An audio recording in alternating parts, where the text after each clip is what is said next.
Hello, welcome to my YouTube channel. आज हम लोग क्लास 10th का चैप्टर नंबर 1 जो कि केमिकल रिएक्शन एंड इक्वेशन है, इसको समझने वाले हैं। और सबसे पहले हमें केमिकल रिएक्शन समझना होगा कि what is chemical reaction. So first of all यहाँ पे अगर हम बात करें तो केमिकल चेंज जब भी हमारा होता है, सो इन दैट केस जो रिएक्शन की जिसकी वजह से होता है, हम उसको बोलते हैं केमिकल रिएक्शन। ठीक है, मतलब कभी भी कोई केमिकल चेंज होगा तो इट मीन्स दैट कोई ना कोई केमिकल रिएक्शन हुई होगी। ठीक है, सो हम लोगों ने पहले भी पढ़ रखा है इस बारे में कि there are two type of changes, that first one is physical change and second one is chemical change. So here we just only talking about chemical changes. ठीक है, सो अगर हम बात करें तो फूड जैसे इसके एग्जांपल अगर केमिकल चेंजेस केमिकल रिएक्शन के, first one is food get digestion in our body. So this one is first one and second one is rusting of iron. ठीक है, अगर हम केमिकल इक्वेशन की बात करें तो chemical reaction can be expressed symbolically. अगर हम जो केमिकल रिएक्शन हुआ है उसको एक्सप्रेस करना चाहते हैं सिंबॉलिकली, सो हम by using the chemical equation. ठीक है, सो फॉर एग्जांपल अगर मैग्नीशियम, ये हमने क्लास 9 में पढ़ा था, मैग्नीशियम जो रिबन होती है, अगर आप उसको in the presence of air और to be specific in the presence of oxygen, अगर हम उसको जलाते हैं, in that case magnesium oxide बनता है, which is a white color powder. Okay, so this whole thing is known as chemical equation. Okay, so we can observe or recognize a chemical reaction by observing change in a state में change हो सकता है, solid liquid gas. ठीक है, और colour में change हो सकता है by evolution of the gas और by changes in the temperature. जैसे हम इसमें आगे भी पढ़ेंगे, तो आपको और भी क्लियरिटी होती जाएगी। अब अगर फिजिकल स्टेट अगर हम बात करें मैटर की, तो वो 4 स्टेट में यहाँ पे आपको समझना पड़ेगा।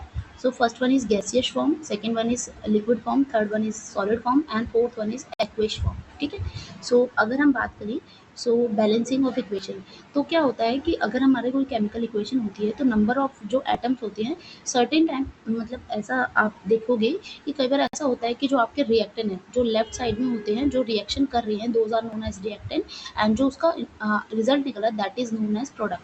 तो क्या होता है, कई बार देखा गया है कि जो रिएक्टेंट और प्रोडक्ट के जो एटम्स हैं वो सेम नहीं होते हैं।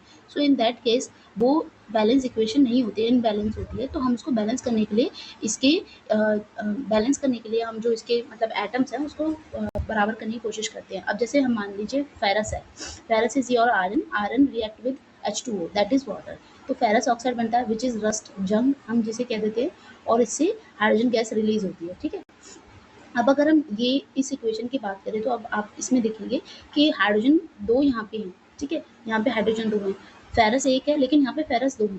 अगर हम यहाँ ऑक्सीजन की बात करें, इसमें ऑक्सीजन 1 है और यहाँ पे ऑक्सीजन 3 है। सो बेसिकली ये बैलेंस नहीं है, तो हम इसको बैलेंस करने के लिए क्या करेंगे, अगर हम फेरस के आगे 2 जोड़ देते हैं और यहाँ पे हम 3H2O कर देते हैं, इन दैट केस फेरस 2 हो गया, ये हो गया बैलेंस। 3H2O का मतलब हो जाता है ऑक्सीजन 3 है और H2, 2 3 जा 6, यानी हाइड्रोजन क्या होगी 6, और सेम यहाँ पे हाइड्रोजन 6 है और O3 है। So it means that our equation is balanced out. ठीक है, नाउ अगर हम बात करेंगे अब कॉम्बिनेशन रिएक्शन की, देखो कॉम्बिनेशन एज अ वर्ड से आपको क्या समझ में आता है, कंबाइन करना दो चीज़ों को। ठीक है, so reaction which 2 or more substances combine to form a new single substance that is known as combination reaction. ठीक है, अब अगर हम बात करेंगे, जैसे हमारे पास कैल्शियम ऑक्साइड है, यहाँ पे ना इसके लिए हमारा यहाँ पे है तो क्विक लाइम हम बोलते हैं कैल्शियम ऑक्साइड को। ठीक है, ये आपको याद भी रखना है कि calcium oxide is your quick lime. अगर हम उसके अंदर वाटर को मिलाते हैं, H2O को मिलाते हैं, ठीक है, सो इस केस में जो ये स्लेक लाइम है इसका है, सॉरी ये मिसप्रिंट है, तो ये स्लेक लाइम है इसका।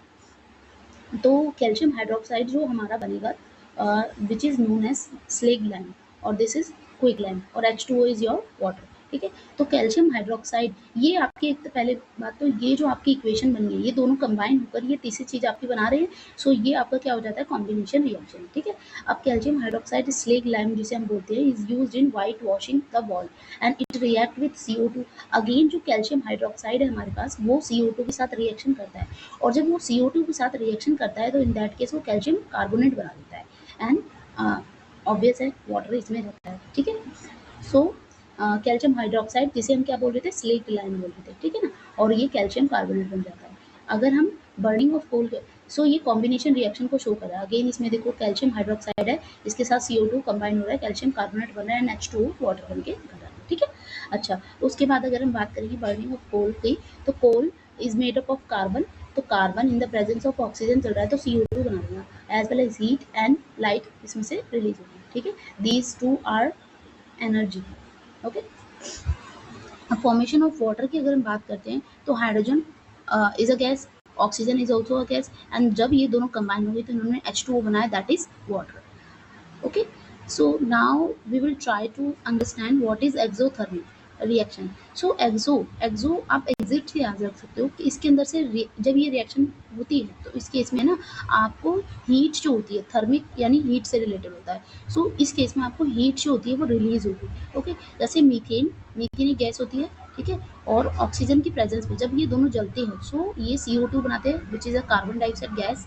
ओके, एंड H2O ये भी स्टीम के फॉर्म में होता है, दैट इज यहाँ पे G लिखा हुआ है, अदरवाइज नहीं तो L लिखा हुआ है। ठीक है, so reaction in which heat is release along with the formation of the product. तो ये आपके रिएक्टर ने प्रोडक्ट को रिलीज किया, एज वेल एज यहाँ पे आपको थोड़ी बहुत मतलब हीट भी रिलीज होती हुई आपको नजर आएगी। ठीक है, मतलब आप देख सकते हैं इस इक्वेशन पे। ठीक है, अब respiration is also exothermic reaction. ठीक है, इसके बाद अगर हम डिकम्पोजिशन ऑफ वेजिटेबल की बात करते हैं, सो that is into compost, so that is also a exothermic reaction। अब decomposition reaction के बारे में हम पढ़ने वाले हैं। so decomposition reaction in which the single substance is decomposed in two or more substances। ठीक है, so that is known as decomposition reaction। ठीक है, और there are three types of, ठीक है, तो ये आप इधर से देखोगे तो आपको पता चलेगा। First one is thermal decomposition. Decomposition मतलब टूटना चीज़ों का। ठीक है, अगर थर्मल है तो यानी हीट की वजह से टूटता है। ठीक है, so that is known as thermal decomposition. अब जैसे हमारे पास फेरस सल्फेट हमने ले लिया which is green in colour. ठीक है, आपने इसको हीट प्रोवाइड किया, आफ्टर दैट क्या हुआ, फेरस ऑक्साइड बना which is reddish in colour. ठीक है, this is also known as rust. Okay, and sulphur dioxide which is a gas, and sulphur trioxide. ठीक है, उसके बाद अगर हम बात करें कैल्शियम कार्बोनेट की, अगेन हमने इसको हीट दिया तो कैल्शियम ऑक्साइड बनेगा। ठीक है, और अपार्ट फ्रॉम दैट आपका CO2 बनेगा विच इज अ गैस। ओके, अब अगर हम लेड नाइट्रेट की बात करेंगे, सेम चीज़ हो रही है, लेड ऑक्साइड बनेगा, नाइट्रोजन डाइऑक्साइड बनेगा और ऑक्सीजन आपकी गैस रिलीज होगी। सो ये आपकी जो रिएक्शन हो रही है, it is just because of the heat, so that is it is known as thermal decomposition. ठीक है, अगर हम सेकेंड टाइप की बात करेंगे जिसमें हम डिकम्पोजिशन तो कर रहे हैं but with the help of electric current, so that is known as electrolytic decomposition. For example अगर आपके पास H2 है, दैट इज वाटर, वाटर के अंदर आपने इलेक्ट्रिक करंट को जिस डाला, so hydrogen and oxygen both of them separated from H2O, so that is known as decomposition reaction. Okay, ये आपको यहाँ पे दिखा भी रखा है, एथोड और एनोड और कैथोड, यहाँ पे आपको 3 वर्ड्स मिल जाएंगे देखने को। ठीक है ना, और अब फोटोलाइटिक डिकम्पोजिशन जब होता है उस केस में आपको फोटो, ये लाइट की वजह से होता है। Photo is generally associated with light, that is the photosynthesis word come into picture. Okay, so अगर आपके पास में सिल्वर क्लोराइड है which is white in colour, तो अगर आप उसको sunlight in the presence of sunlight रखेंगे तो जो सिल्वर है वो अलग हो जाएगा और chlorine in the form of gas अलग हो जाएगी, सेपरेट हो जाएगी। ठीक है, which is grey in colour. Okay, अब अगर हम बात करेंगे सिल्वर ब्रोमाइड है which behave similarly, again silver bromide लिया sunlight in the presence of sunlight, silver अलग हो गया और bromine in the form of gas is also separated from this, so this is also decomposition but with the help of light, so that is why it is known as photolytic decomposition। I think and I hope कि अब तक आपको clear है। ठीक है, और it is also used the use of this is in black and white photography जो होती है उसमें इसका यूज किया जाता है। नाउ अगर हम बात करेंगे अब एंडोथर्मिक, एंडो को आप इन से करके याद रख सकते हो। ठीक है, इन एंडोथर्मिक, सो इसमें क्या होता है, हीट को ये अब्जॉर्ब कर लेते हैं, so it requires heat in the form of heat energy basically इसको रिक्वायर्ड होती है इधर in the form of heat, light और electricity, that is known as endothermic reaction. ठीक, अब जैसे हमारे पास बेरियम हाइड्रोक्साइड है, इसके अंदर हमने अमोनियम क्लोराइड मिलाया, सो इन दैट केस हमारा बेरियम क्लोराइड हो गया, बेरियम के साथ क्लोरीन जुड़ गया और हमारा ये जो अमोनियम हाइड्रोक्साइड है ये एक आपका अलग से फॉर्म हुआ है। ठीक है, अब हम बात करेंगे डिस्प्लेसमेंट रिएक्शन की। डिस्प्लेसमेंट एक वर्ड से भी आपको समझोगे तो आपको समझ में आएगा कि displacement mean changes in the position. Okay, so chemical reaction in which an element displace another element from its solution. तो एक सॉल्यूशन में एक एलिमेंट जो होता है वो ज़्यादा रिएक्टिव होता है और वो दूसरे वाले एलिमेंट को डिस्प्लेस कर देता है, so that is known as displacement reaction. Okay, so अब हम देखेंगे जैसे फेरस हो गया, फेरस कॉपर सल्फेट हो गया। अब ferrous is more reactive then copper, so that is why ferrous can displace copper from copper sulfate, so ferrous will be added with sulfate, so that is known as ferrous sulfate, and copper will be separated from this thing. Okay, so ferrous sulfate, it is also known as iron sulfate. Okay, so uh, the nail become of the brownish in color, brownish in color क्यों हो जाएगी, क्योंकि the nail brownish in color and the blue color of copper sulfate fade.